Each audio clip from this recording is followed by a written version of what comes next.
I don't read nearly fast enough to do like listicle type videos about books every single month and not repeat the same books over and over again. So I'm bringing back the dedicated book review videos.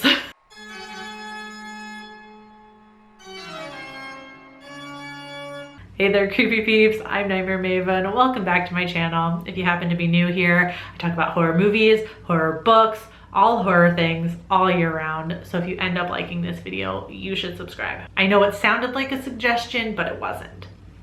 So today I want to talk about Ghost Eaters by Clay McLeod Chapman. I want to talk about this book today because I read it recently and it blew my mind. That's really it. That's the whole purpose to this video. It did come out in paperback recently. I think it was like last week. Not sponsored, although I understand how that could be confusing because I do work in a bookstore.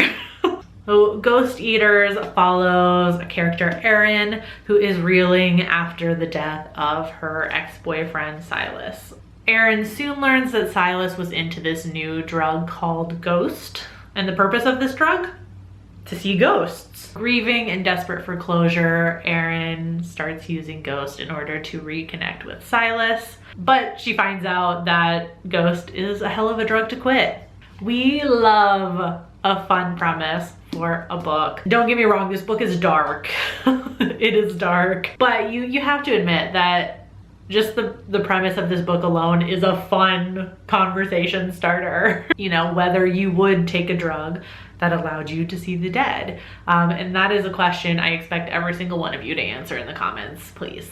There are so many layers to this story and so many reasons why I loved it. I'm gonna do my best to cover all of them and keep it spoiler free because I really would rather you guys read this book. So I don't wanna give everything away. So to start, let's talk about the characters. We have Erin, her group of friends also factor into the story quite heavily, but Erin's our main character. Her friends are fun. They're 20-somethings from affluent families, and they're all like aspiring writers slash artists. You know the type. They're doing the like white woke thing where they're like aware of their privilege, but they're also trying to do the starving artist thing while not actually having to worry about starving. So I wouldn't say Erin or any of the characters are lovable, but I can't deny that it is interesting to read a book with complicated characters. They're complicated, they're human, especially Erin, who I was mostly okay with until the very end of this book. And if you've read it already, you know, I'm not gonna spoil anything, but I'll just say the very ending of the story, part frustrating, and I partly understood where she was coming from. I thought the pacing of the book was really good as well. It moves pretty quickly for kind of like a drug-induced sort of plot. As you can imagine, there are scenes where Erin is very much in the throes of this drug, and you have those sequences of like her losing time and everything just being like a hallucinogenic blur of weird shit happening one right after the other. And sometimes scenes like that in movies and books can kind of drag. But I feel like for me, it didn't happen. Like the best way I can describe it is that I feel like this book had slow burn qualities without being slow burn, if that makes sense. So on the surface, as you can imagine, one of the biggest themes of this book is grief. Not a new concept to the horror genre. This genre often explores what happens to us after we die and how the people who are left behind when somebody passes deals with this. And oftentimes in horror stories, the living are trying to make contact with the dead, and it almost never goes well. Just like the drugs in this book, the idea of trying to contact your loved ones who have passed on is addicting. Grief is kind of addicting in a way, at least from my own experience and kind of what I got out of this book and applied to my own life. For a while I had this idea in my head, like if I stop actively grieving, the person I'm grieving is officially gone, which is not the case. And grief is totally cyclical, and it's not this like 5-step linear thing that you get through and then you're done with it forever. There's another concept by the end of this book I feel like was really hammered home for me, and I really very much appreciated that. But Erin's obsession with contacting Silas, felt it on a cellular level.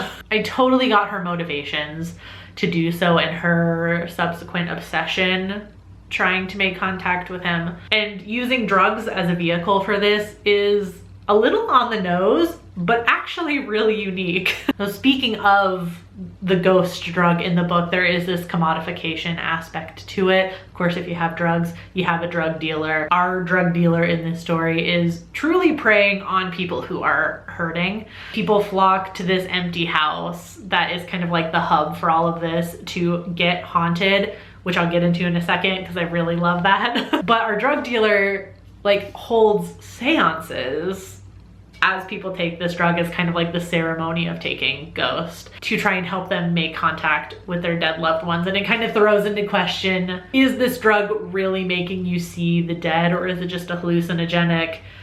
Which, given the right circumstances, if you go into a half-built empty house and some dude is holding a seance while you're on drugs, you're thinking you're seeing the dead. It's something I could go round and round about all day, which is the reason why I'm making a video specifically about this book, because I keep turning it over and over in my head long after I've finished reading it. So as I mentioned earlier, Erin is a complicated character. She's not the most lovable character. It makes sense that she would be drawn to someone like Silas in the book, who makes her feel important, makes her feel like she's unique. And she is. I'm not saying those things aren't true, but you know that kind of relationship that I'm talking about. It's not a good one. Erin is just as addicted to Silas as she ends up being to Ghost later on in the book, which just makes the ending twist that much more impactful. And it kind of kills me that I can't say it without spoiling anything, and I refuse. You should just read the book. And then when you read it and you get to that part, you're gonna come back to this video and be like, oh my God.